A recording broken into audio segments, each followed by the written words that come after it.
అదే RTV app వార్తల్ని క్షణాల్లో చదివే అవకాశం ఉంటుంది. ఒక న్యూస్ పేపర్, ఒక టెలివిజన్ ఛానల్ మీ చేతుల్లో ఎప్పుడూ ఉంటాయి. నా పేరు మహబూబ్. నేను ఆత్మకూరులో ఉంటాను. నాకు గత కొన్ని సంవత్సరాలుగా ఇండియన్ బ్యాంకులో అకౌంట్ ఉంది. ట్రాన్సాక్షన్లో గడుపుతుంటాను, అమౌంట్ వేస్తుంటాను. నిన్న నైట్ నాకు 9:21కి నా అకౌంట్లో నుంచి 49,999 కట్ అయినట్టు నాకు మెసేజ్ వచ్చింది. నేను మార్నింగ్ పోయి మేనేజర్ సార్కి పోయి కంప్లైంట్ ఇచ్చినాను, అద్దె రాసిచ్చినాను.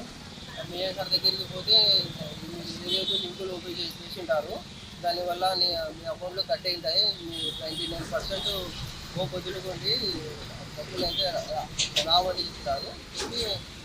క్రైమ్ బ్రాంచ్లో కంప్లైంట్ చేయండి అని చెప్పినారు. నేను మొబైల్లో క్రైమ్ బ్రాంచ్లో ఓపెన్ చేసి క్రైమ్ బ్రాంచ్కి ఫోన్ చేసి కంప్లైంట్ ఇచ్చాను. కంప్లైంట్ రిజిస్టర్ అయింది. ఆ రిజిస్టర్ని నా కంప్లైంట్ని ఇక్కడ పోలీస్ స్టేషన్కి వచ్చి సిఎస్ఆర్కి కలిసి అది కూడా రాసిస్తున్నాను. నా యొక్క అమౌంట్ని నా ఖాతాలోకి సహాయకరించాలని. మరిన్ని వీడియోస్ కోసం ఛానల్ ని సబ్స్క్రైబ్ చేయండి. లేటెస్ట్ అప్డేట్స్ కోసం వాట్సాప్ ఛానల్ ని ఫాలో చేయండి. అండ్ లింక్ డిస్క్రిప్షన్ లో ఉంది.